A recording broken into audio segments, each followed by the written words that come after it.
Throughout history, we've had many inventors help our communities in their day-to-day lives.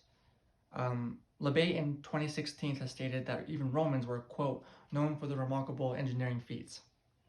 Da Vinci's notebooks had schematics and even the human anatomy inside of them. And thankfully, with today's technology, we do not need to use physical blueprints or pieces of paper anymore. Uh, our connection with the world is increasing ever so greatly, and our communication with each other is greatly dependent on our use of technology nowadays.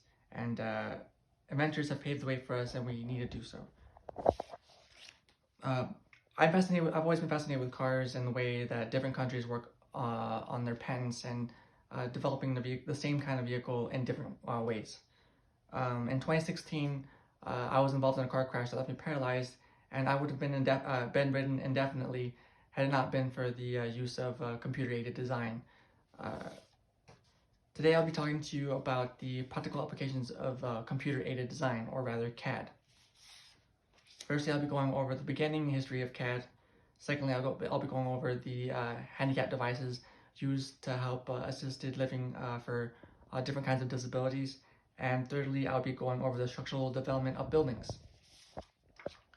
Now let's dive into the early days of computer-aided design. Digital computers are electronic components that are able to compute and execute analytical problems and logical issues. In the 1950s, the first use of computers were in accounting machines.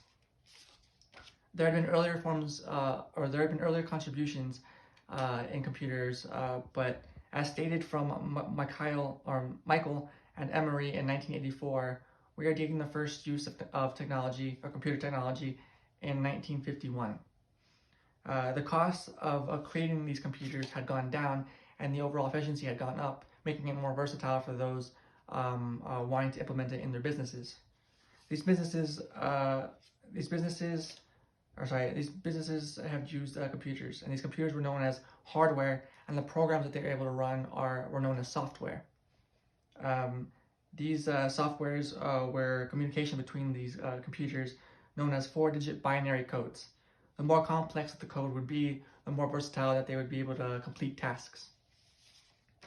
How has it helped me? Well, research by St. George Veliquet-Drouin in 1989 has stated when using CAD, structural limitations can be foreseen and taken into consideration. This is very true. I remember back when I was in rehabilitation, I had a company come to me and talk to me about my height, my weight, my width, my type of disability, and the strength of my arms, and my ability to propel myself forward. Uh, oh, oh, oh, I had met a quadriplegic back when, who was paralyzed from the neck down, but that did not stop him. His company had allowed him to continue to do pressure releases to keep from creating pressure sores underneath him by elevating and reclining his chair. He was still very independent, and he still teaches some sort of course in El Paso to this day. Now let's move on to how this helps in the development of buildings and structures. An article from Donath, Lomker, and Richer in 2004 said that the application programs cover virtually every phase of a specific construction. This means that it would take into consideration the resources needed, the funding needed, and to create the whole thing, the time it would take in building the process.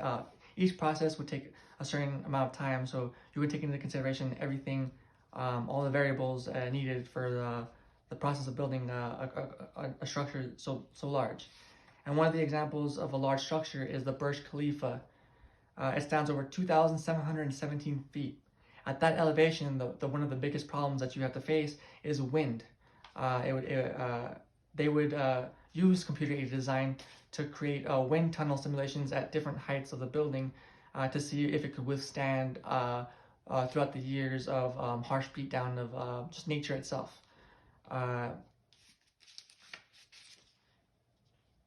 BBC News magazine had quoted Lucas saying, "CAD solves problems and reshapes what buildings can be."